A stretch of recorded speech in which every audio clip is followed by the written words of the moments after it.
Okay, well, let's get rolling for tonight. So, thanks so much for everyone tuning in. Tonight is all about the U7 to U9 Shane Holmes Grassroots League and everything to do with that. So, structure of tonight is going to be a bit of a global kind of presentation about most of the initiatives that CMSA is producing and some general information for you that's going to prepare you for your child's long and illustrious youth soccer career. And then we're going to get into really the nuts and bolts of what you should expect come match day on this Saturday. So coming up right away. Before I get rolling, I just want to acknowledge Kim Kerr, who's also supporting tonight. She's going to be answering any of the questions that you have, in terms of, where do we get this or how do we get that? If you can put all of those into the chat function and not in the Q&A, it just helps us keep things in one place and allows us to have kind of a running dialogue while the presentation's going on. If at any moment Kim's got something that she feels like I should come off of the presentation and answer, she'll shoot me a message and we'll make sure to address any of those concerns or questions that people have. You might have noticed that you are muted and the cameras are off. That's really to preserve our bandwidth and our internet fidelity tonight, just so we get a clean recording of this and then we can upload it to our YouTube account later. I've asked my wife and everyone in my family not to be even scrolling Instagram so that we can have the best possible bandwidth that we could tonight. So, rock on. Let's get after it tonight. So, in the spirit of reconciliation, we want to acknowledge that we live, work, and play on the traditional territories of the Blackfoot Confederacy, the Siksika, the Kainai, the Piikani, the Tsuut'ina, the Stoney Nakoda Nations, the Métis Nation Region 3, and all people who make their homes in the Treaty 7 region of southern Alberta. What is CMSA? Who are we? What do we do? Well, let's start that off with what is our mission and vision? And this has undergone a little bit of a refresh here in the last few months. So, our mission is that we're dedicated to leading the development, organization, and promotion of soccer opportunities that enable all participants to reach their full potential in a safe, meaningful, and inclusive environment. And our vision really is around elevating and uniting our community through soccer. And you're going to see that common thread through elements of this presentation tonight, especially as we look to break down maybe some of our community initiatives and what we're trying to do within that space. Our values are around leadership, stewardship, integrity, excellence, and communication, and we expect to have really, really high standards within all of that. Obviously, if we're going to be dedicated to leading the development and organization, etc., of the sport, well, we want to deliver those services in a progressive manner. And I'm going to dive into a little bit of how we do things within the Grassroots League and really the why we do things the way that we do things. We want to be fiscally responsible because at the end of the day, this is membership money and funding. So we're accountable and we want to have good business practices that continue to make the game move forward. We are honest, we're ethical, and we are transparent. And tonight, if you ask a question, you will get the honest and no holds barred kind of answer. I will not pull any punches, and I will make sure that people get any of their questions answered in an honest manner. Hopefully tonight, Kim and I can demonstrate some excellence with a both engaging and informative town hall tonight, and we're going to discuss some pieces tonight with you and some other people. So, who am I? Well, my name is Jordan Stewart. I'm the CMSA Technical Manager. And what does that mean? Well, it means that I'm responsible for pretty well everything that happens within the white lines of the game. So, players, coaches, parents, referees, all of that kind of falls within my realm of trying to really progress and align soccer here in Calgary. Previous to this role, I've coached players top to bottom, U4 all the way through to university age. And before this role, I worked with Alberta Soccer as their regional coach for Southern Alberta and was the Alberta Rex director. So My portfolio there was around player development, around supporting districts in developing the game in their region, and then also around coach education. So a broad spectrum there in terms of my last role, and previous roles have seen me literally top to bottom of the game here in Canada, or sorry, in Alberta. Um, Everything apart from literally first team football with, say, Cavalry or the Wild. So been there, seen it, done it a little bit. So more than happy to answer any questions around any of this, and likely have a good answer for you when you need. We would be remiss tonight if we didn't actually look back at the year that we've come from and celebrate all of the unbelievable work that not only CMSA has produced, but our member clubs, our coaches, our referees, our parents, and especially our players. So sit back, enjoy, and really try and take in the scope and the scale of what CMSA does and what our local beautiful soccer community produces. For each player, every season begins the same way. A ball, a field, a dream. But what is built here goes beyond a single game. Every pass, every drill, every moment of effort, it's momentum. Momentum that pushes youth forward, that shapes who they are, that builds the player on the field and the person beyond it. From the youngest learning the basics to the oldest leading by example, there is opportunity here that builds momentum beyond the game. Our impact is measured not just in numbers, but in the lives we touch. Teams form families. Coaches become mentors.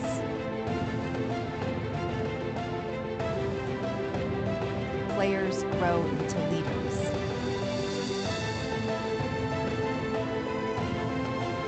Referees build confidence.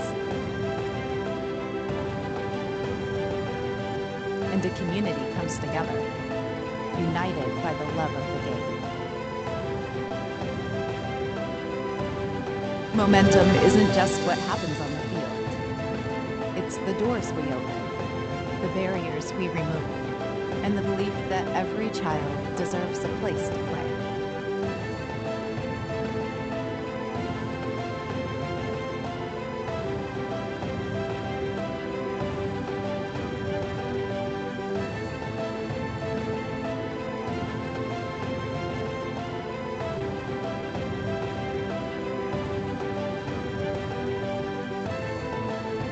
As we look ahead, we carry that energy with us, because what we're doing today sets the stage for tomorrow.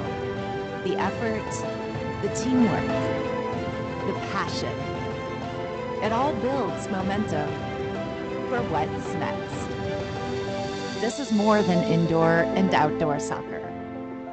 It's the start of something bigger. We're building tomorrow. One moment, one opportunity, one game at a time.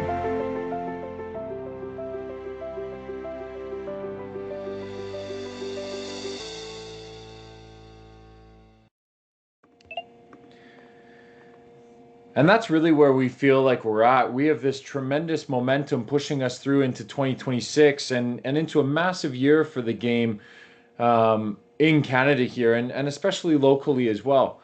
And really, what we hope to do is we hope to ignite a bit of a spark, especially with these young players that we'll talk about tonight. And really, what does their young journey look like potentially through the game? Well, I want to break this down and really try and help people understand what their pathway looks like and where some of the entry and exit points are in terms of what CMSA does and what CMSA doesn't do.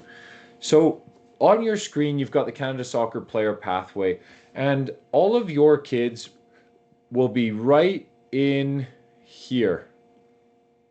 Okay? Basically stages 1 and 2. All right? Some of them go up into learn to train if they're male or female, right? So female mature typically a little bit quicker than males, so they would be up into learn to train. But let's focus tonight on 1 and 2 because this is where your kids have been. This is where they are coming into as well. Okay? And if we look ahead, well, this is where CMSA operates. So we oversee clubs that operate at stage one. We run programming and leagues at stage two. We run leagues at stage three. We run leagues at stage seven. So really we have this L-shaped diagram as part of this that CMSA is a part of. Then you'll see these little spikes that go out from the sides of each of these boxes, and that's a transition period where players can go into or out of competitive or community streams across stage 7 and also from stage 7 to stage 4.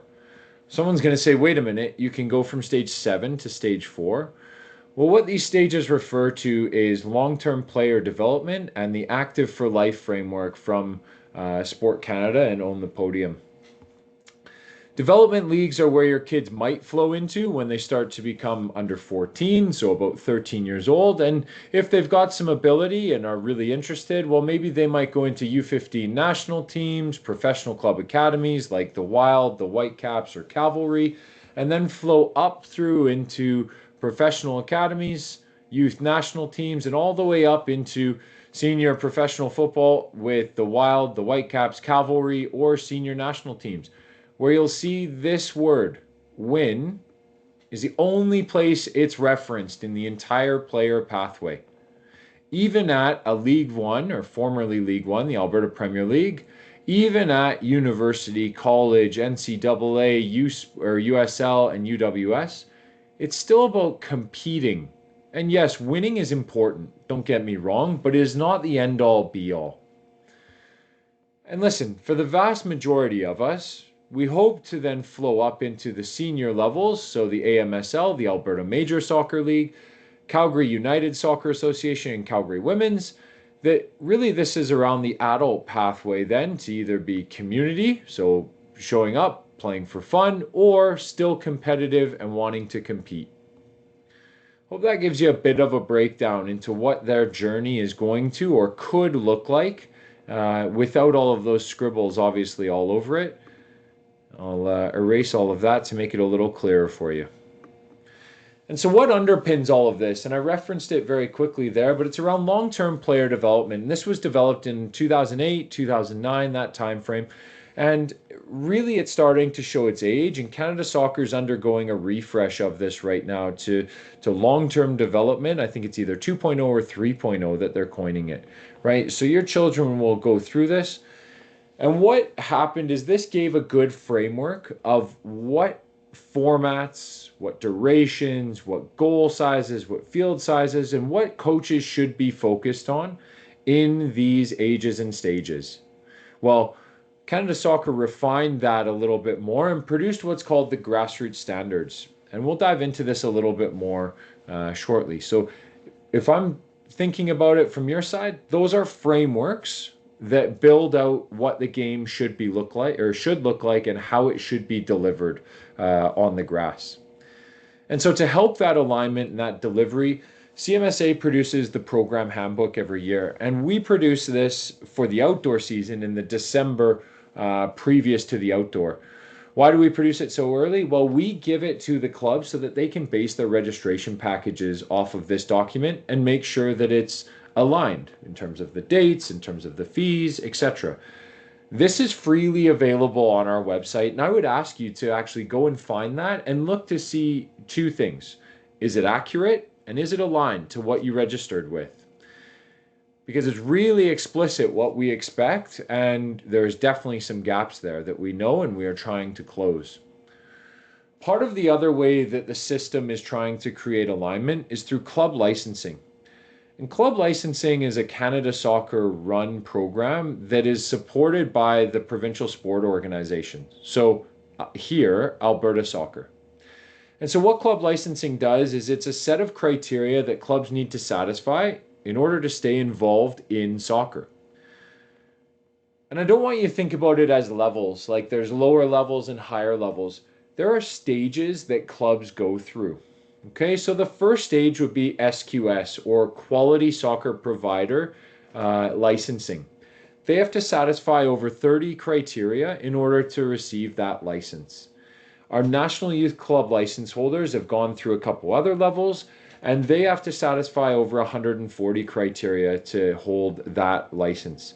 Now, neither one is better or worse, but what it does is it indicates certain standards around operations, administration, technical, financial, governance, the facilities they use, etc., to try and bring standards up within the game.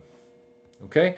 And part of how this has really affected the game, and I should hit pause actually, we're unbelievably proud of every single club in Calgary because they've all received a license from Canada Soccer to continue to remain in the game and to continue operating.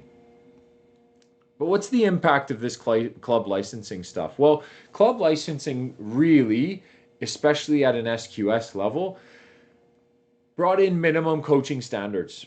Okay. And those minimum coaching standards were around the modified safe sport roster requirements. And we're going to dig into that a little bit because this is the expectation of all coaches and team officials within soccer. Okay. And so those coaching standards have allowed the system now to be monitoring who's got what and making sure that our game is safer and higher quality season over season. And so it's no longer about putting one person in the club that might have satisfied one training requirement on every single roster just so then that team is eligible. Because all coaches now have to do what's required to be eligible on those rosters. Okay? And really the clubs are now held accountable to do what's right, not what's easy.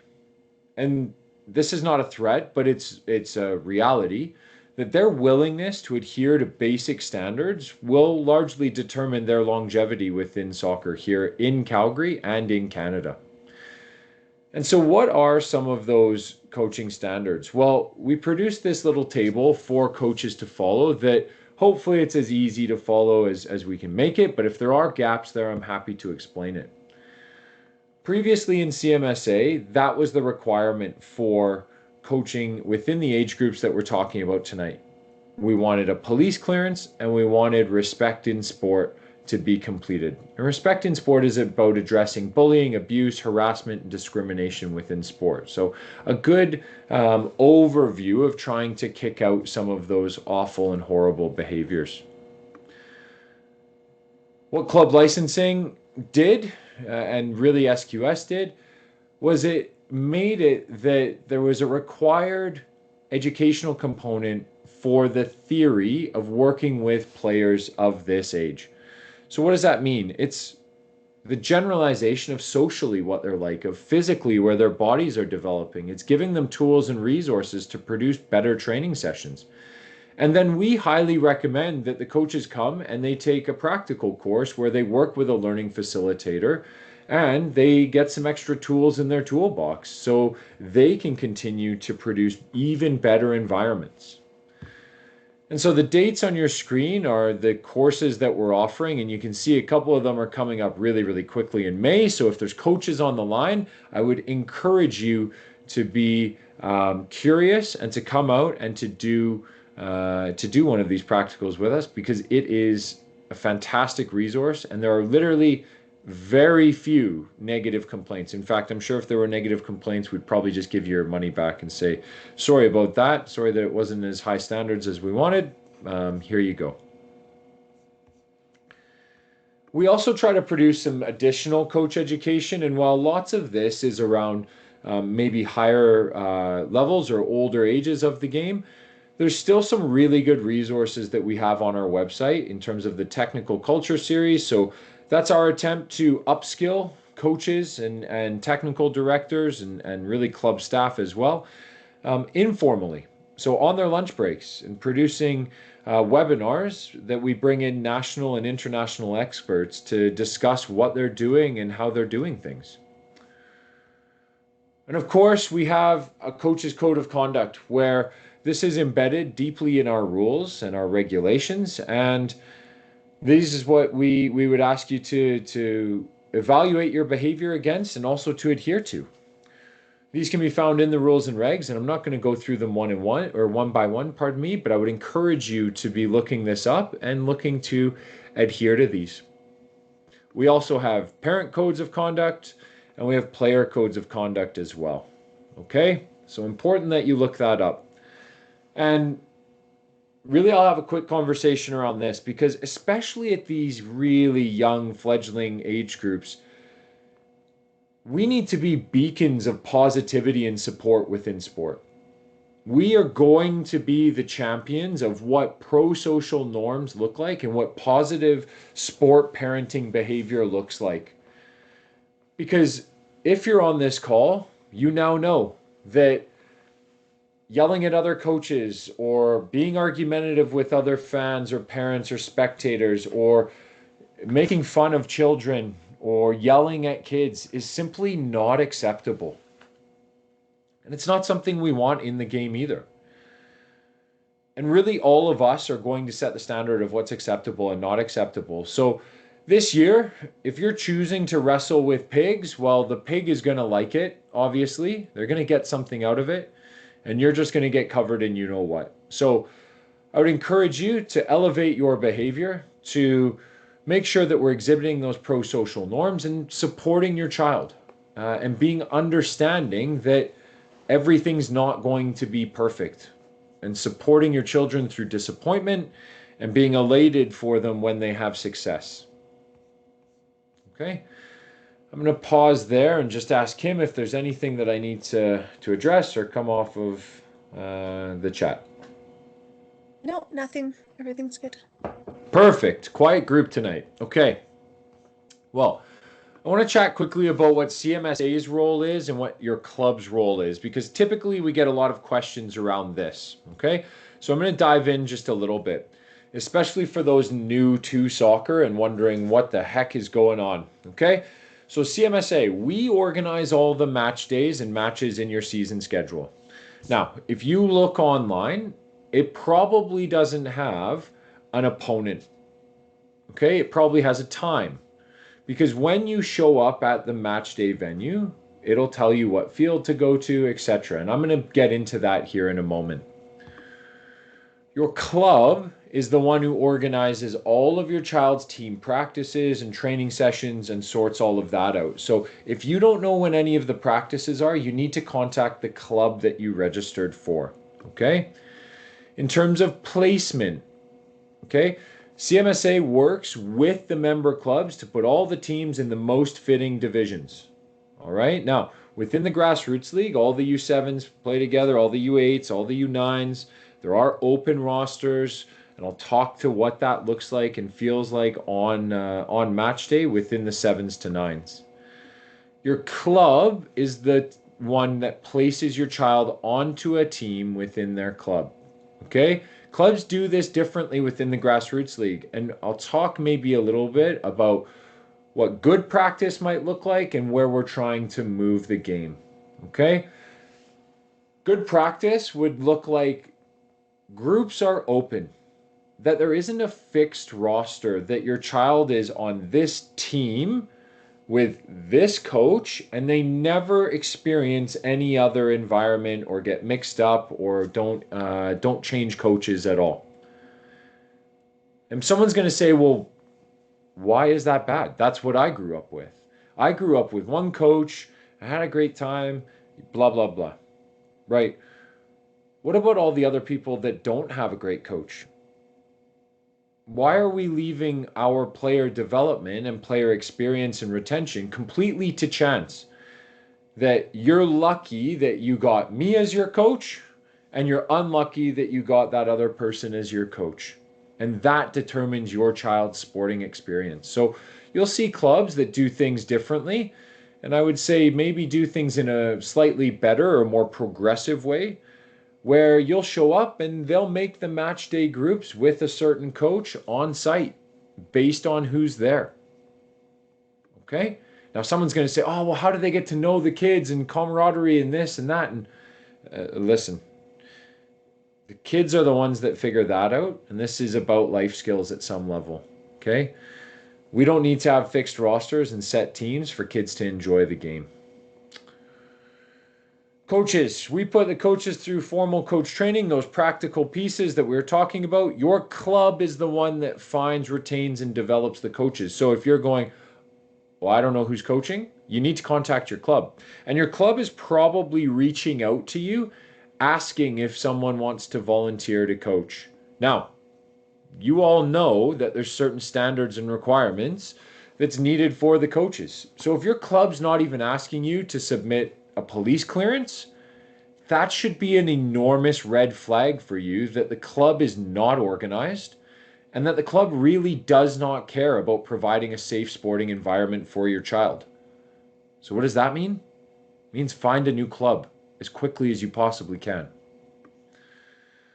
For jerseys, CMSA, us, we provide the U7 to 9's grassroots or Shane Holmes Grassroots League jerseys for clubs who order them. Now, not all clubs partake in this program, but they get free jerseys sponsored by Shane Holmes. And I was in the office this morning and there was boxes of them sitting in the hallway. So some clubs likely haven't picked them up yet. And if they have, they're probably distributing them soon, if not on match day, which is on Saturday. If you've got children that are a little older, your club's the one who does all of the U10 to U19 jerseys. Okay? I'll briefly go through this because this is more pertaining to older age groups, and I know it's a little blurry on your screen, but this is how CMSA builds the schedule. Okay, so Kim is literally the one who goes through hundreds of hours of work in order to build out the schedules for the CMSA League, along with another lady called Laura. Unbelievable the amount of work that they put in, and they are probably so thankful to see May, because that means that the scheduling process is essentially done for a few months until indoor. Well, what we do is we take all the teams in, the clubs put them all in, we bring all the club TDs together, and they sit down in a room and determine what the leagues look like. We try to build out the divisions as robustly as we can, and then we finalize it and we send it back to the clubs where they confirm that yes, that's what they were wanting and saying, or they say, oh, we forgot about this team, or this team needs to move here, etc., etc. Then we compare everything to our field permits that vary week by week and aren't consistent, and Kim and Laura build the entire schedule. They then manipulate everything by hand to make sure that it's as equitable as we can possibly make it, and then we reschedule loads of games because of, I don't know, tournaments or wet weather, smoke, locusts, etc., just to do it all over again the very next season. Now, I want to talk to a couple of pieces that are grassroots league specific. So these age groups tonight that we're talking with. Rescheduling. If your match day gets canceled, we do not make that up, unfortunately. Okay? There isn't time in the schedule and in the season to really find another place for that game or that match day to happen. So say mid-June, it's really smoky and the match day gets called off. Well, that one doesn't get made up, unfortunately. So have a kick around with your child in the basement and connect with them and bond with them. In terms of the divisions and the scheduling for the Grassroots League, we put the pieces together based on the volumes of players, and then we assign time blocks to when those groups are playing. We try our best to keep entire age groups and gender identities together, okay, at one time. So, for example, we try to keep all the U9 boys in the Northwest playing at, I don't know, 10 a.m. as their kickoff, okay? That's what we try to do. But obviously player numbers shift, number of fields that we have accessible shifts, etc., etc., okay? I'm not going to speak to the referee piece because at U7 to 9 we don't have referees, but what I am going to speak to is the cerebral palsy program that we're running. It's called Goal Getters FC. The kids that are involved in this program have chosen the logo, the name, etc., and we're delighted to be partnered with Sockability Canada, which is a national leader in adapted soccer, CP Kids and Families, and Sport Calgary. And so how we're supporting this is we hosted an adapted coaching course as well to build capacity within our coaches here in Calgary.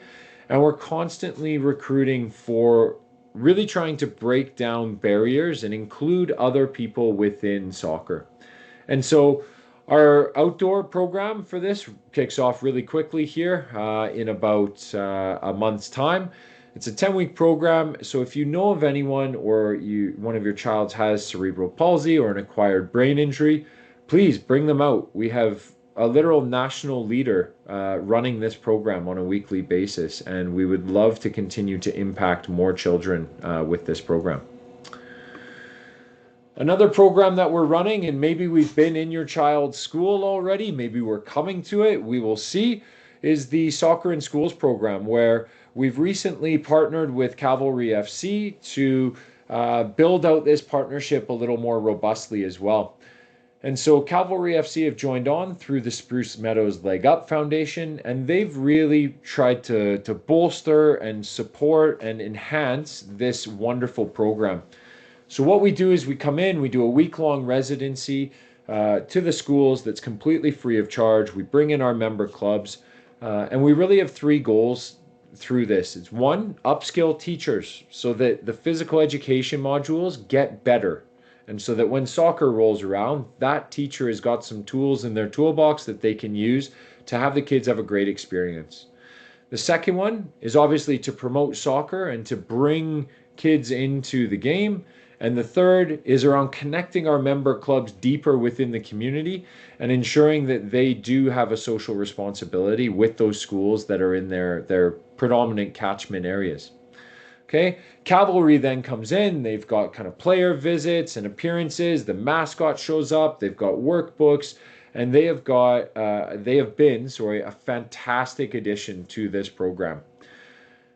I'll give you some numbers. So the previous school year, 24-25, we were in 9 schools. It is going to explode this school year, and we will likely be in almost 50 schools this year. In fact, we're in 4 schools alone this week right now, with I think another 3 next week. So it is booming, and teachers are loving it, rave reviews. So if we haven't been in your kid's school yet, we will likely be coming within the next probably 12 months. Some tournaments and events, so largely geared towards maybe our U9 or slightly older groups, right, is around the Victoria Cup, sponsored by Papa John's, the Cal Tire Calgary Cup that's coming up, and then fall series with the U10s to 12s will be early September. A couple more community initiatives, I promise, and then we'll get into the U7s to 9s. Free Soccer Friday. Some of you might show up to this on a regular basis. Some of you have maybe never heard of this. Well, what it is it's a drop-in soccer opportunity that is a totally unstructured environment. What does unstructured mean? It means we have pennies, we have a pile of balls, we have goals and cones, and we leave it out there for the kids to make up their own games. Okay? We don't let adults come in and screw it up. Because really that's what we do as adults sometimes, is we screw it up. So the adults get booted off the field, there's no coaching, there's nothing like that. Unless the children are 6 and under, then it's kind of parent and taught time in an area as well. What we find is these kids are developing phenomenal social and life skills. They're developing conflict resolution skills, communication, advocacy, and they're making new friends actually being in these environments. It's kind of like open gym, right? Where we bring the community in, we connect them, and we are so grateful to Service Credit Union for their continued support of this program. Last week or a couple of weeks ago at Shane Holmes West Soccer Dome, there was over 250 kids that had showed up to come out and play, and it was the most beautifully chaotic and amazing environment that one could ever imagine for these kids to enjoy a Friday evening at. Some upcoming dates, as you can see on the screen, we're at Maxwell Soccer Center, so formerly known as the Calgary Soccer Center, on April 24th and May 8th. And then May 1st, we're back at the Shane Holmes West Soccer Dome for another edition up there.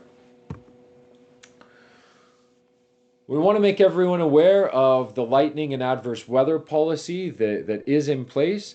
And really, this is about when thunder roars, you've got to go indoors. Okay, it used to be back in the day that lightning would strike, you'd count the time until you heard the thunderclap, and if it was within a certain amount of seconds, that denoted how close it was, and that determined what we did. No more.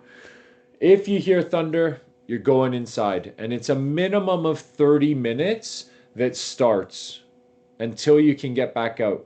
If there's another thunderclap 10 minutes after that first one, the 30-minute timer starts again. And so, luckily, knock on wood, we've only had to cancel, I think, 2 grassroots league match days in the last 5 years because of lightning. So, fingers crossed, it'll be another good summer and we won't have to cancel any of these. But typically, what happens is this is if you show up and you start playing and then thunder claps, well, that 30-minute timer essentially cooks that window to play in. So then it's about what happens with the next group and the next group and the next group. So it's a bit of a moving beast, but I just want to be really clear that it's about Thunder, and we really want to make sure that kids and adults and everyone are safe. The other one is around air quality policies. Okay, so if it's kind of a 7 or above, we're looking to be rescheduling and canceling things, and we'll make sure that we communicate out both to the database, but also through your member clubs, should the air quality get poor around the match days on Saturdays. Okay, so stay tuned and pay attention to your email, as that's likely where we'll be communicating through. While this likely won't affect too many match days, I don't think, in May and June with the Grassroots League, it's an awareness that you need to have that if things get too hot, we modify what we're doing, or we consider canceling as well if it's just extreme and it's far, far too hot. Okay? Last kind of one or two. Fields for our future. This is probably the most important campaign that anyone on this call can be a part of. Okay? Our current state for soccer is that our indoor game is essentially at capacity. We may have to start turning kids away. All right? And saying, sorry, these divisions are capped. We have no room for you to play soccer. Because we're experiencing a large amount of growth and we simply don't have the facilities to keep up with that. Now, the data from previous World Cups is that there's about a 30% participation growth after a home World Cup. And so with Canada being one of the co-hosts of the FIFA Men's World Cup this year, we might see a bit of a boom again. And the other aspect as well is this number here. This number was from 2024, and the 2025 number is about 500 games were rained out or smoked out last year. So people think, oh, this is just to grow the winter and indoor capacity. No, no, no. This is also for us to have viable outdoor seasons as well as our climate continues to change. And so the solutions that we're advocating for around field houses, and these are dedicated soccer spaces that guarantee year-round play so that we can also allow for a better training facility for our kids and for our clubs. We also want to try to enhance the existing infrastructure by bringing it up to modern standards so that it's playable and it's safe for everyone and that we can raise the level of quality there as well. And we also want to increase the collaboration with the city so that we've got a chance to have input for these centers and how they're designed, and we have proportionate access to them. So our ask of you tonight, if I could ask one thing, it's to pull out a phone, it's to click on the link that QR code takes you to, and really become a supporter of this. It doesn't take much time at all. You literally put in a little bit of information and it spits out an auto-generated email that you can send to your elected officials. Okay? I would say it takes 10 seconds or less. And then it'll send you an occasional email saying, hey, the city's budget is coming up. Fill out this survey to let the city know what the priorities are. Okay? So it's really a public advocacy campaign, and we're seeing tremendous traction with this campaign. We've met with tons of councillors, both in the previous city administration and the current city administration. We've met with provincial MLAs and federal MPs as well to look to be securing funding and building out the infrastructure that we need to keep the game both accessible and keep it moving forward. The other thing that's maybe the worst kept secret right now in the game is around the FIFA Men's World Cup 2026. And so what's CMSA doing? Well, we have some events planned, but we're fairly tight-lipped right now because we don't want to give up all of the good information, and we'd rather send it through in a press release and do a big, big announcement. So stay tuned, but what you should expect is that there will be blackout times in the schedule around when the men's national team is playing, and there'll be light scheduling leading up to that game as well. The awareness here in terms of reschedules. So if someone's going, oh, my kid plays in U13 as well, and I really want to watch the England and Croatia game or the Brazil Morocco game or whatever. So we're just going to reschedule our CMSA game that kicks off at the same time. Nope, we're not.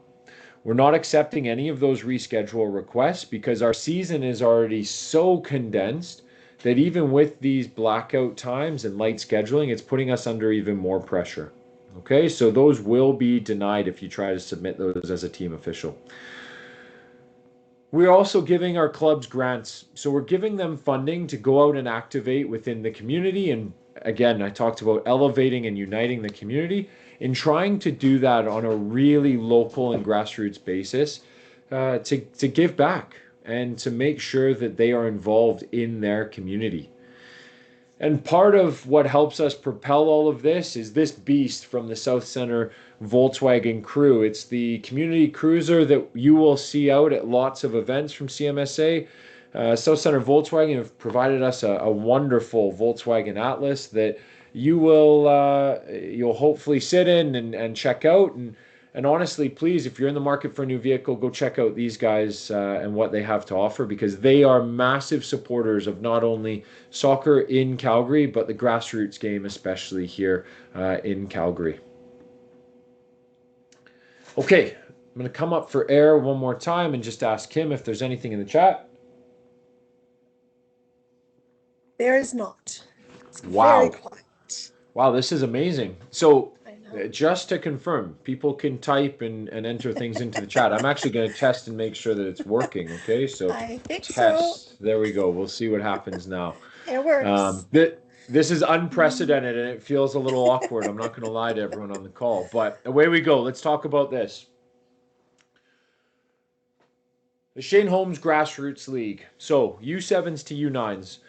We want to make sure that this is really, really clear. Okay, and these are the key changes that we'll dive into a little bit deeper as well. Key changes are around mixed ability groups. This has been determined collaboratively with the member clubs. It's been a slow burn though. Some adopted quite quickly, and there's one or two that are still more than difficult around this initiative. Okay? I'm going to talk later about why this is so important and how we've come to this conclusion on why we believe mixed ability groups will be a better outcome. We've also had to modify some of the locations based on some permits that we do and don't have, and also some concerns with the old communities that we were in. You should see bigger pitches as well as we look to further align to the Canada Soccer grassroots standards. And you will see a retreat line added in this year. And I'm going to talk about how the retreat line works. And so about 5 years ago, we went through some massive changes. Okay? Coming out of COVID, we ripped a lot of band-aids off.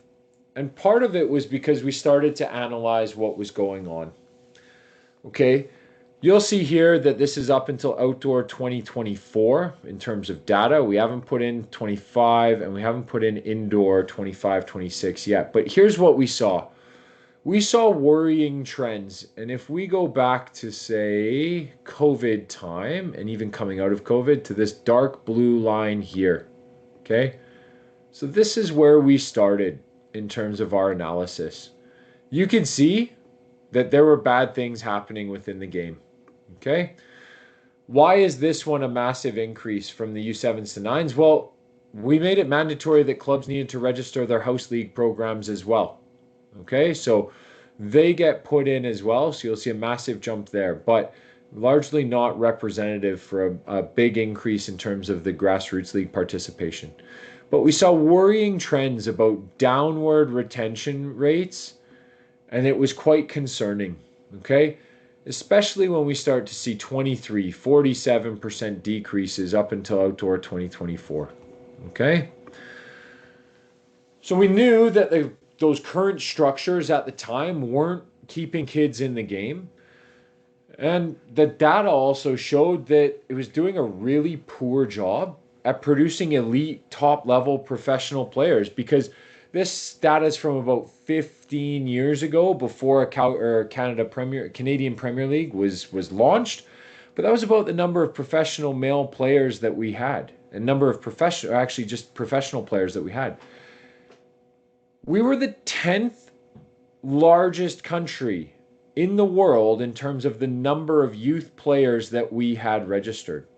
The 10th largest. But we were statistically the worst in the industrialized nations in the entire planet at developing soccer players to an elite level. You'll see here that at the time, and it probably is still like this, it might not be as bad, but your best chances to become a pro were in Costa Rica, in the CONCACAF region. Canada, statistically, the worst. So we knew things had to change because we weren't keeping kids in the game and we weren't producing elite level players. And change, well, change happens, right? We don't smoke on airplanes anymore. Coca-Cola isn't medicine. And listen, you've got to put a seatbelt around your kids in the car, otherwise you get tickets, right? They're no longer allowed to lay on the back window and have a nap as we cruise down the highways at 160 kilometers an hour. But what we didn't want to do is we didn't want to change things just for the sake of changing.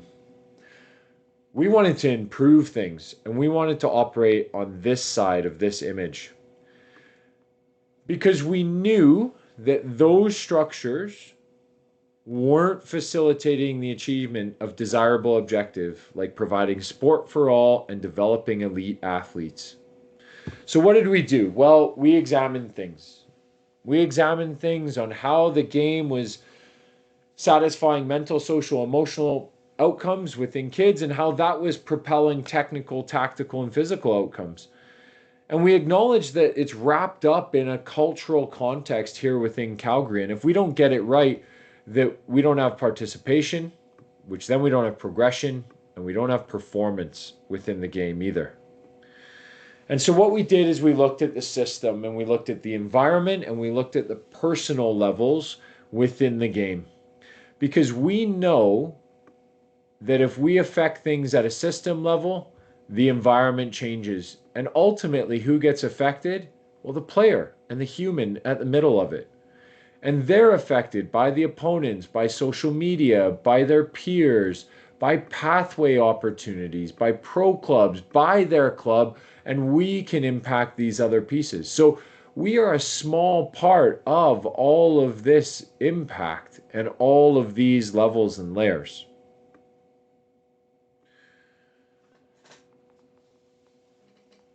And if your club is still doing this, in terms of selecting and evaluating teams and streaming them and tiering the U9s or the U7s and 8s, I want to ask you, how do you believe that your club and coaches select these players, and what do you think the evaluation criteria is?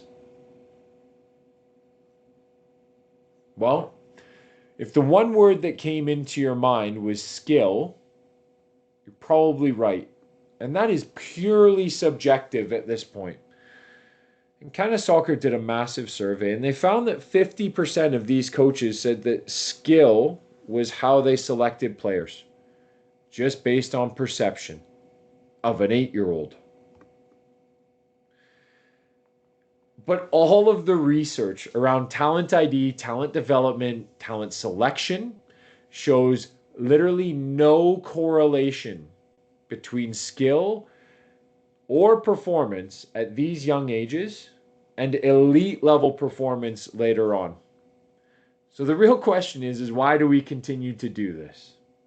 And I want you to ask yourself that if your club is one of those clubs, you should be asking them, why do you do this? Because it literally goes against all of the talent research that is out there. but it's how it's always been done. And it's honestly what's operationally easy for the club, because some clubs are lazy and they can't manage the scale that they have. So, my advice, move clubs and find a club in your area that cares. The traditional method of choosing these players based on their performance levels right now, putting them in a team and competing against other teams, is flawed in the following way. Because it doesn't accurately predict potential or future performance. It's going to turn away players who might have high potential but are inexperienced at that moment relative to their peers. If we're selecting players prior to puberty, it implies the early exclusion of the majority and can discourage players who might otherwise become as good or better if we give them a time and a chance to develop. What this means is we're just going to select the ones that develop early, the early developers. And I'm literally just reading research articles today around research coming out of Spanish pro clubs that show that only 5% of early developers go on to sign a pro contract, whereas 30+% of late developers are signing pro contracts within their academies. And the characteristics that define talented athletes in early age are not the same characteristics that define elite athletes later in their career. So we're going to select them, exclude the majority, and then hope that we can produce elite level players. It's madness. But there's also a misalignment. And the misalignment sometimes comes in with parents and how they think that sport works and how development works. Because the expectation is that we sign our kid up and they just continually get better. And they constantly progress, and eventually they become a pro or a university player or a beer league adult player. But that there's a defined beginning and an end. And the reality really is more like this. It's very non-linear. You go backwards, you go forwards, you go up, down, left, right, sideways. And there's no real defined endpoint, because you can come back as a coach, as a referee, as an administrator, and be involved in different capacities. And so as you can see, that disconnect, that cognitive dissonance, causes angst and frustration. And so trying to alleviate some of that angst and frustration, I want you to focus on these pieces, the features of a positive developmental setting. Is it physically and psychologically safe for your child? Is there an appropriate structure?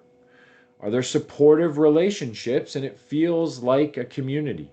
And are there opportunities for your child to belong and you to belong at the end of the day?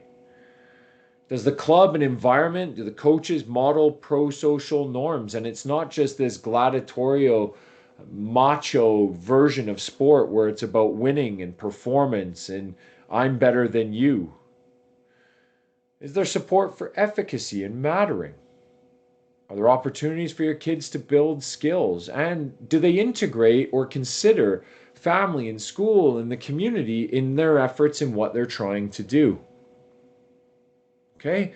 If we get this right, we're going to have an amazing soccer community. And the other awareness that we need to have as adults and as parents is this. Like, children compete and adults compare typically. And if you look on the image on the left, you'll see no shoes. You'll see training in jeans and playing in jeans. You'll see no bibs and jerseys and whatever else. But I can guarantee you those kids are competing.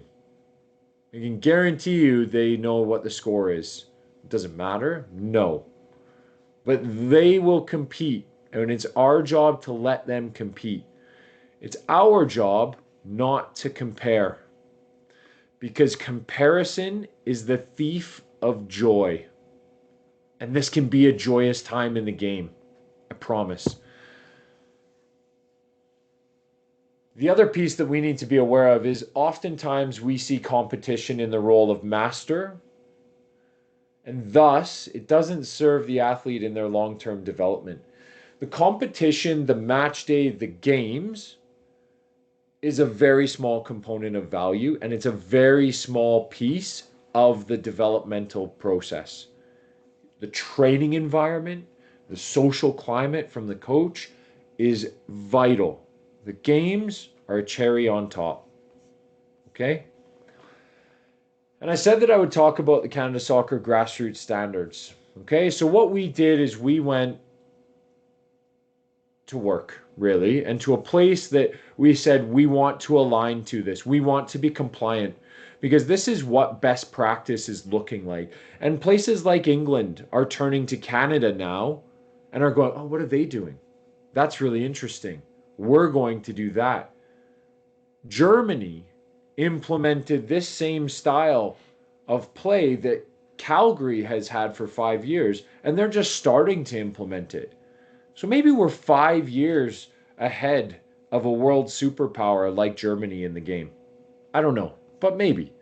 But what we did is we analyzed ourselves and we said, where are we compliant? Where are we not compliant? And where do we need dispensation? And what just really isn't pertaining to CMSA? So I'm going to walk you through this quickly. You'll see here, fundamentals, these two columns on the middle of your screen, okay? U7s, 8s, and 9s. You'll see that we're compliant in terms of our scheduling and in terms of our season length. You'll see that we are, or it's not applicable, pardon me, to the practice to match ratio. So if they're saying that U6 and 7 should go 1 training session to 1 match or 2 training sessions to 1 match ratio per week, I would ask yourself, why does your club have your children on the field 4 and 5 days a week? Or why do you have them on the field in structured training environments 4 or 5 days a week? You'll see structured training durations that your club should be adhering to. You'll see number of match days per week that we are compliant with. You'll also see match format, 3v3, 4v4, or 5v5. You'll see we're compliant. Where we need dispensation is on goal size right now. Okay, so we are asking for that. And there's a reason why we are not compliant, especially at the U9. It's for a cost efficiency, so we don't need to continue to raise the cost of the game, and we can use one goal from U9 all the way to U13, okay, based on the extendable crossbar that it has. You'll see the correct ball sizes. You'll see match durations. You'll see maximum match time per player per day, right? You'll see match day rosters that we're compliant with. You'll see a festival format that we're going to talk about tonight. You're going to see game leaders, which is essentially the coaches running the games. You're going to see dribble-ins and pass-ins, which we are, again, compliant with, right? I don't know why that one has an X there, because we have dribble and pass-ins now, so I just haven't updated it and made it applicable for the 10s and 11s. You'll see no offsides. You'll see unlimited substitutions, and you'll see a retreat line that we've brought in this year that I will get to and speak to in a moment. So you'll see, sorry, I'll just go back one slide quickly. You'll see that largely U7, U8, U9, we are compliant. Okay? I would ask, if you're competing within your club's house league as well, are they compliant? Or do they put kids on teams and say, here's your coach, here's your schedule, go play against these teams all the time without a festival format? You'll see on the backside, these pieces, very important. You'll see in the grassroots community stream that it's not really applicable to us to make sure that all of these coaches are trained. It is your club's duty to make sure you have a trained coach. Okay? Club's duty. You'll also see playing time and positions. Fair playing time for all players. Target a minimum of 50% playing time, and players should try all positions. Okay? You'll see that we are compliant in terms of team travel time. We try to bring the game local and within your quadrant, and I'll discuss what that is in a moment. You'll see open rosters where kids are able to move from team to team freely within the environment and within their club. Okay? our expectation is that the clubs are doing this, and I'll talk about the how and why that's so important here in a moment. You'll also see this lovely nugget that teams cannot be formed using tryouts or similar evaluation methods. If your 8-year-old, 7-year-old, 6-year-old went through assessments, placements, tryouts, evaluations, any word that means the same as those, find a new club, because that club does not have a clue. It is that simple. You'll also see that we do not tier players before U10. We don't tier them. They are not special. There are no U9 elite players ever. There is no tier 1 U9 ever. I want to be really clear about that. There's also no scores, no standings, which I'm sure we are very used to at this point and time. Okay? You're maybe going to be wondering, why in the world do we play small-sided games? Why is it 3v3, 4v4, 5v5? Well, here's some data and research to back it up. So Manchester United did a 4v4 pilot scheme, partnered with the Manchester Metropolitan University, and what they did is they wanted to find out what would be a better match format for players. They did it quantitatively and qualitatively, so through a survey, and they actually counted up the actions in the game. Well, here's what it turned out as in terms of the quantitative data. The quantitative data on a 2-goal game, right? 1 goal, goalkeeper in each. 2 goals that you attack, no goalkeepers.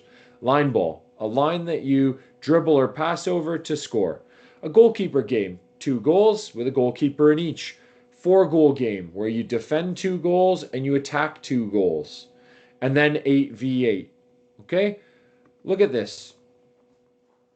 In literally every single category, 8v8 was beaten in terms of the number of actions and the number of developmental opportunities compared to 4v4. So for all of you out there that are thinking, well, our U9s need to play 7v7 because that's what happens in, I don't know, Belgium, in Hong Kong, in New Zealand, in whatever, just give it time, because they're all going to go smaller sided games. They're just figuring out how to force it and how to get it done. Well, we got it done. And so those quantitative results show you that there is more developmental opportunity in these small-sided formats, and not just by a little. And listen, when I think about enjoyment in the game, boom. And way more scoring attempts, because what's the most joyful activity in the game? It's scoring. Okay? Really important to keep in mind. The qualitative results, so the survey results, 80% positive comments from the people directly involved with the clubs. But watch this. This is where I love. 75%, the players enjoyed it. But who enjoyed it the least was the parents. So I'm going to ask you, can you park that? Can you take a deep breath? And can you understand that this format is going to help your children? Okay? So what are we doing? Well, they're quadrant-based match days, and we have open rosters. Open rosters means my son might be in one group for this game. That game might be quite lopsided, and so he might move to another field at the same venue and be swapped with some other players, that then we have more meaningful competition in those 2 games. That's okay. It also means that my son could play on multiple different groups within that club that he's registered at on different match days. And we as adults are not concerned about the paperwork and how many call-ups and whatever, because we are allowing the clubs a tremendous amount of flexibility in how they develop the individual child and how they structure their environments to meet the needs of the individuals. And so we've talked about it. The U7s play 3v3, the U8s play 4v4, the U9s play 5v5. And here's the other reason why. Because your previous format, compared to when we've reformatted all of this, looked like this. You had a team of 12 players. If you're playing 3v3 and you've got 12 players, do some quick math. How many kids are sat on the sideline? If you did the math and you said 9, you are correct. 9 kids were sitting there not playing, while 3 were enjoying the game. So what we said is we're going to shrink the roster sizes. And we're going to allow for more 3v3 games to happen at the same time. So now all of these kids get 3.16 times more playing time. And you know what we did with the fees? We didn't increase them either. Someone would say, oh, you didn't triple the fee? No, we didn't. And listen, we know playing time's important, okay? The data suggests that as well. So we want to make sure that these kids can play, because you don't pay to sit on a bench. You pay to play the game.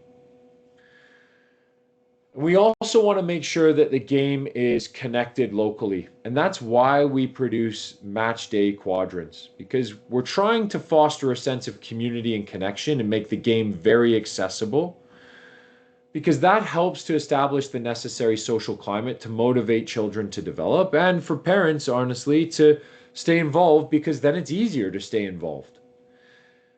And we've also stripped away a lot of the competitive nature of all of this, because it undermines that sense of community, especially in youth sport leagues. And if we take things far too serious, far too early, the playfulness evaporates from the game. And at the end of the day, kids do it because it's fun. So let's keep it enjoyable.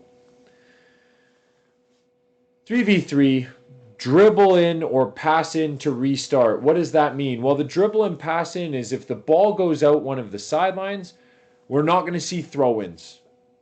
If your coach is one of the people who says, oh, well, we want to do throw-ins. No, find another club. Tell your club to sort this guy out or this girl out or this coach out, because it's not happening.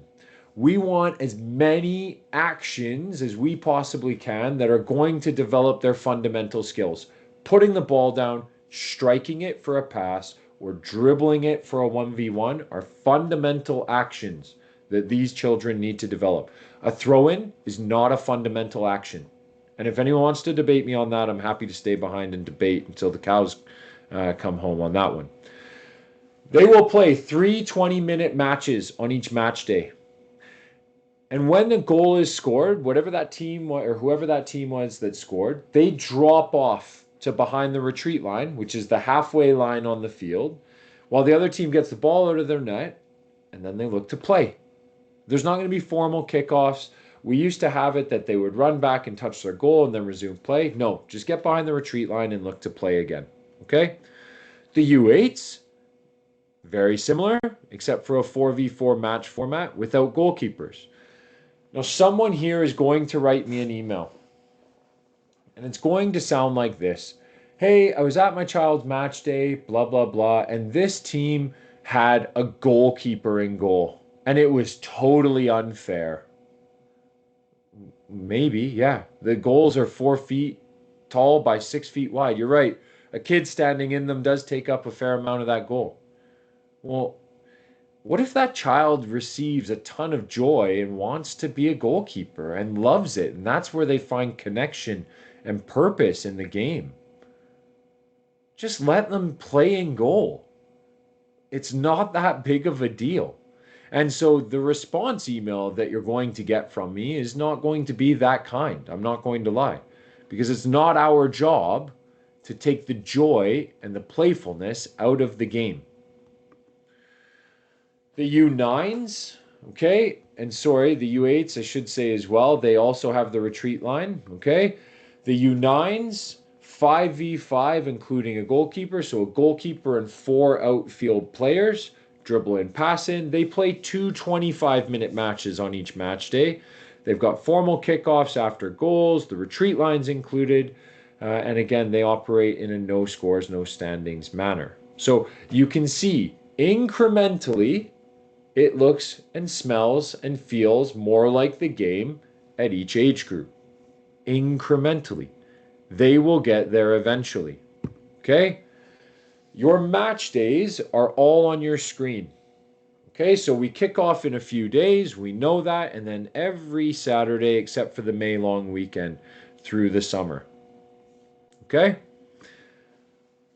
You should also have an awareness of this because 60% of parents said they don't know about these strategies. And these are the strategies for lopsided games. Okay? There are times when one group of players is better than another group of players. And in these small-sided games, 3v3, 4v4, 5v5, you really only need one or maybe two kids that are significantly developmentally advanced compared to their peers, and the game goes one direction. Okay, so some of the strategies around 4 up, 1 up. So if a group is behind by 4 goals or more, they can add an extra player on the field. So they can play 4v3 or 5v4 or 6v5, depending on that age group. We also give the opportunity to completely just mix up the players. So it can be, all right, well, there's a couple of developmentally advanced players here. Let's make sure that they're on 2 different teams, even though we're different clubs, and we'll just penny them off. And we will make that 15 minutes meaningful for the children. And the other initiatives are around swapping goalkeepers, where if one goalkeeper is just facing lots and lots of shots and the other one's just working with their feet, well, just swap them. Even if that's not their team and it's not their club, swap them so we get good developmental outcomes. And that is a key awareness. Okay? The clubs get divided up in terms of where they are, and what I would do is I would check on the website to make sure that this is accurate, okay, and where you are playing out of for this grassroots league, Shane Holmes Grassroots League season, okay? The match day locations are as follows, okay? The Northeast will be playing out of Genesis Center, except for June 6th, where they go to Our Lady of Fatima because we don't have the Genesis Center permit that day. The Northwest quadrant is at Ascension of Our Lord, and someone is going to say, Ascension of Our Lord has a Northeast address. Well, you're right. It's right essentially in the middle. But we've had to move that location from Dalhousie because of the multiple parking concerns that people have raised. And also that community association is incredibly active, which means that there's less parking there than we would need. And Ascension of Our Lord is a massive venue that we can host this at again as well. And then the Central and South are splitting between Flames Community Arena and Andrew Sibbald, where the match days in May will be at Flames Community Arena, and then in June will be at Andrew Sibbald. Okay? What is your club responsible for? Well, lots. And I'm not going to go through all of this, because this is all in the Grassroots League handbook that's available on our website. But a key piece that I want to talk about is they are responsible for organizing the players in the match day groups by having a technical lead on site. If you show up and there isn't someone from your club that's supporting your club and the coaches, you might want to think about finding a new club. It's that simple, because what that tells you is they don't actually care enough about these young age groups to show up for them. What does that mean for you and your child and their development? They, in terms of the technical lead in the club, can modify the groups on match day. So they should be buzzing around watching games and going, oof, that one's going to get ugly. I'm going to move a couple of players and swap them, or swap entire groups. Okay? They also communicate to the parents any changes. They got to find the coaches. They're monitoring the coaches' behaviors, and they want to ensure that children are having equal playing time. It's a psychologically safe environment, and they're working cooperatively with the opposing team's coach to facilitate the game for the children. Work together. Facilitate the game. Give them a meaningful game. Okay, CMSA's role? Well, we determine where the clubs are going. We book all the fields, we create all the schedules, we hire the staff, we manage all of the logistics, we do everything that the clubs are not doing. And this provides a bit of a roadmap. Again, this is available in the handbook, pardon me, that you can review so that you have an idea of what you're coming into. Here's the best way to go about it. Show up, go check in with your club technical lead and say, hey, we're here. What group are we with? Or if you know what group you're with, they should know what field you're going to be starting at. Because we will have whiteboards with the club logos only that say a field number. Now, lots of you are probably going to say, well, we've been put into a team with our club. And we say, okay, that's great. We don't really have teams within this. We have groups of players. So the club has put in 9 groups. There's 9 groups listed. You got to go check in with your club technical staff to make sure that you're starting on the right field. Also, if you're in a hard and fast team, you're likely leaving your child's development to chance based on the quality of that one coach. I wouldn't be too keen on that. We set everything up, we take it down, we've got first aid kits, we've got ball pumps, we're the ones in charge of any emergencies that happen, and we manage the flow of all the people, okay? That wraps that up. Here's a match day map of kind of what you should expect in terms of pitch locations and potentially the numberings, okay?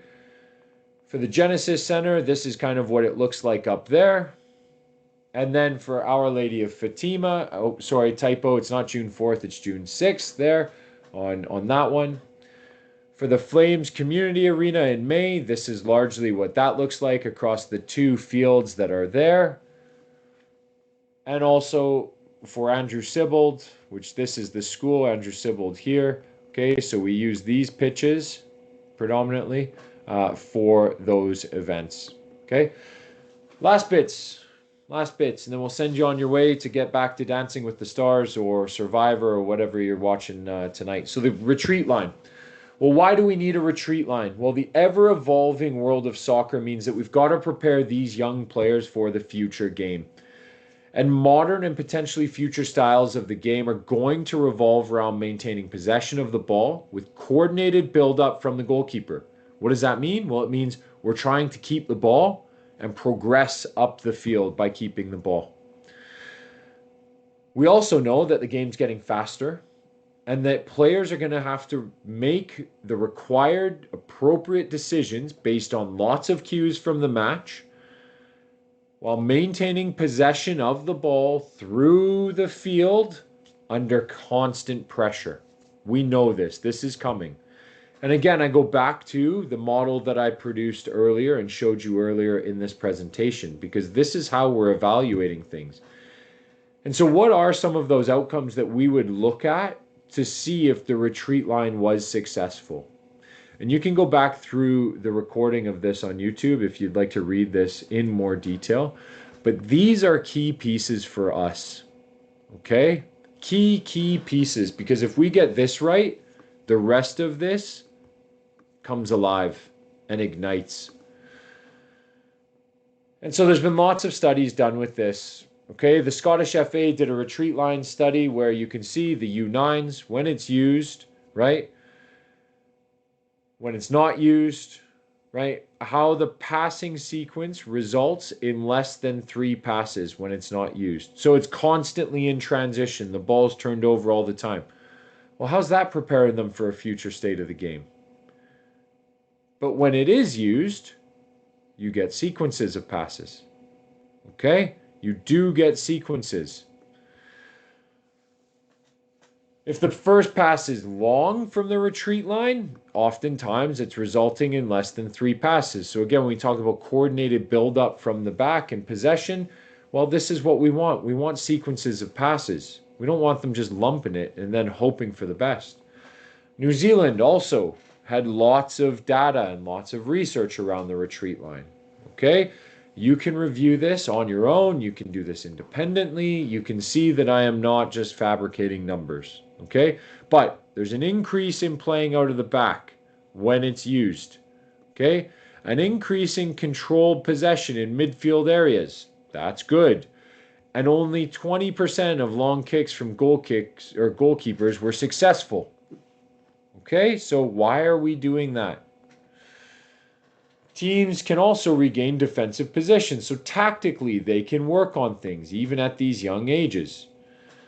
The feedback, largely positive in terms of coaches and players. Okay, so what are we doing with the retreat line at the U7 to U9 age groups? Okay, it's at the halfway line. And while this looks like a really formal field with everything painted nicely, do not expect that. Do not expect goalkeeper areas to be painted. Okay? Do not expect center circles to be painted.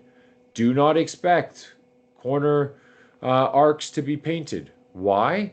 Because it costs us a ton more money to do that, and we don't really need to at these ages. What you will likely see is a different colored cone denoting the retreat line and where it is. You'll see cones at some locations marking out the area. Others, we paint the perimeter, and sometimes we paint the middle line as well. Okay, we're just working through that. Here's an example of when the retreat line comes into play. Right, the ball leaves behind the goal line. It would become like a goal kick. Well, we'd expect that red team to retreat behind the retreat line, okay? And the only way that they come back over that retreat line is when the ball is kicked or clearly moves. Okay, so as it's kicked or clearly moves, that means the red team can then look to come in and look to press and win the ball back. Okay? Now, with the 7s and 8s, you'll notice that I've taken the goalkeepers out. Okay, this would be like U8s with 4v4. Okay. If a goal is scored, here's the expectation that they retreat, the team that scored, and we just get the ball out of our net and we look to play. Okay, so we would look to play out once the team is all behind the retreat line, and then once the ball's kicked or clearly moves, away we go. And the game is restarted. Okay? Coaches also have the opportunity to say, hey, can you drop off a little bit? We're having a lot of trouble playing out, and our players are learning. So can the other team drop off? They have the right to do that. And if we're cooperating and trying to build the game in a proper manner, then we will be able to do that and have a better outcome for the kids. In an effort to be transparent with everyone, right? We said that we would be, and we get this question a lot. Where does all the money go? Okay, well, the CMSA fee for each of these age groups is this. This is what we collect per player from the club. Okay, we collect $39, we collect $50 for the U8s, and we collect $55 for the U9s. All right, so what does that boil down to in a price per match day? Well, it's about $4, $5, or $6 when you come to a match. That's it. It's like sub fees, drop-in fees, essentially, right? And we've deliberately tried to keep the game as low cost as possible. So if you paid, I don't know, $500 for your kid to play, well, minus the, I'll go back, $39 from that, and that's what stayed at your club. I'm not saying that the clubs are greedy. I'm saying the clubs have costs as well that they incur to run the programming as well. So if you want to know where the rest of the money is and how that's broken out, you need to contact your club. Okay? But in terms of the CMSA fees that we collect, well, the majority of it goes towards booking fields for games, paying for referees, and other league-related expenses. Lining fields for these age groups is not cheap. I promise you, but it's something that we want to do as a way to elevate the game here in Calgary. A small part of it also goes to contribute towards future facility projects and upgrades like the Shane Holmes West Soccer Dome, FIFA Pro quality turf field that's in there, and also the Shouldice bubble that we partnered with Calgary Blizzard and Calgary Football to look to erect and make a year-round facility. There's also a donation to Kidsport, where a portion of the fees go towards their player assistance program. because Kidsport kick in about $1 million worth of soccer fee funding every single year. So we want to try to make sure that that is sustainable and that we are supporting Kidsport as well. As you saw in those tables, Alberta Soccer and Canada Soccer take a portion of that fee and it goes to them. There's a portion that goes to local referee development because even at these young ages where you don't have referees, if we're not contributing to their development, well, then you might not have any when you get into the ages that you need them, or they might not be very good. And then a small portion helps to pay for the CMSA staff to try and ensure that Calgary Soccer is efficiently run, and we continue to innovate and align. Okay. Insurance, last bit. If your child is hurt or when they are hurt and they're playing soccer, you have to go see a doctor and get a doctor's note or a diagnosis. Then you fill out the form on the Alberta Soccer website, and it's got to be filled out within 30 days of injury. Okay? You use up any personal insurance that you might have first, and then the Alberta Soccer insurance kicks in after the personal money has expired or been used up. This is something to keep in mind as your kids get older, okay? Because we know that the physio and rehab expenses add up really quickly and they exhaust that personal insurance rapidly. Okay? So, it might not start right now, but it definitely starts on Saturday. And what starts on Saturday is exactly what's in this video.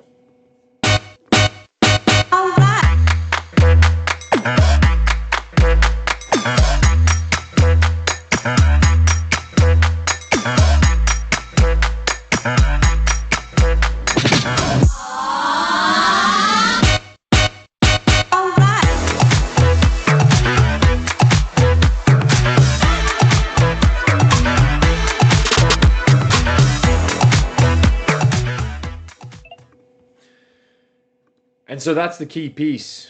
Character, development, leadership, fun, teamwork, camaraderie, all of those things start on Saturday if they haven't already. And so we are really looking forward to seeing you and your kids on the pitch this summer. And really, I leave every presentation with this image.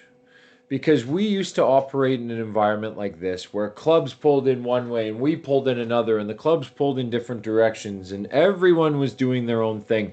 And what we've been able to do is we've been able to transition to this side of the image. And we've made massive progress over the last 5 years. And hopefully we will continue to make that same progress because our clubs have been very supportive, they've been aligned, they've asked hard questions, and they've collaborated with us to really get some momentum and fuel the growth of the game into 2026 and 2027.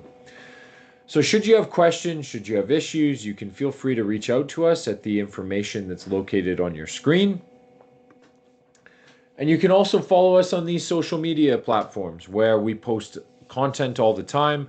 And we're constantly updating with information as well to help support the development of the game and really get information into people's hands. Okay? This video will be produced and put on YouTube shortly, and there is many other resources on YouTube. Don't be surprised if in the next day or two you get another email with YouTube resources that will continue to help explain what you are going to be walking into on Saturday for your match day. Okay, I will again come up for air and ask if there's any questions in the chat, which it doesn't look like. This is unprecedented. This has never happened before. Usually there's 1,000 questions in there. And listen, I appreciate that you've waited to the end to raise your hand. We unfortunately don't unmute anyone just for the sake of time and clarity. So if you do have questions, please type them away in the chat. I'll stick around for as long as it takes to answer everyone's questions and make sure that you're comfortable and informed about what is to come here throughout the rest of this Grassroots League, Shane Holmes Grassroots League, season for Outdoor 2026. So no problem. Fingers might be furiously typing now because they're going, we've absorbed it all. Now we've got questions. So yeah, please feel free to ask away.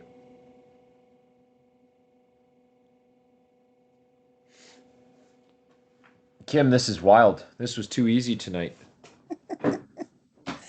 I know. It's because I'm sitting here Uh, merging profiles. That's why. exactly. You've got other work that you're getting done, which is great. And listen, if there isn't any questions, we can wrap up as well. I know one individual had their hand up, so I'll wait for that message to get typed and look to answer that one.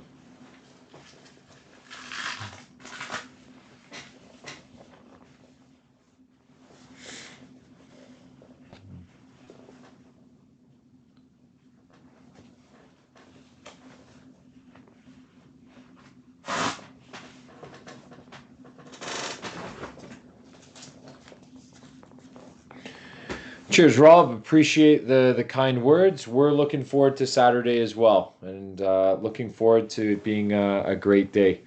Usually, the first day is the toughest one because everyone's kind of getting into the flow, but they rapidly get better from there.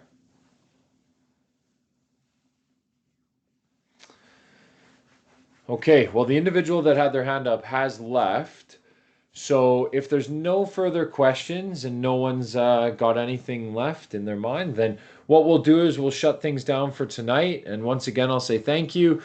It was a pleasure working with you and yeah, giving you as much information as we possibly could so that you're informed and that you are prepared for the upcoming season. So thanks so much and looking forward to seeing you on the pitch.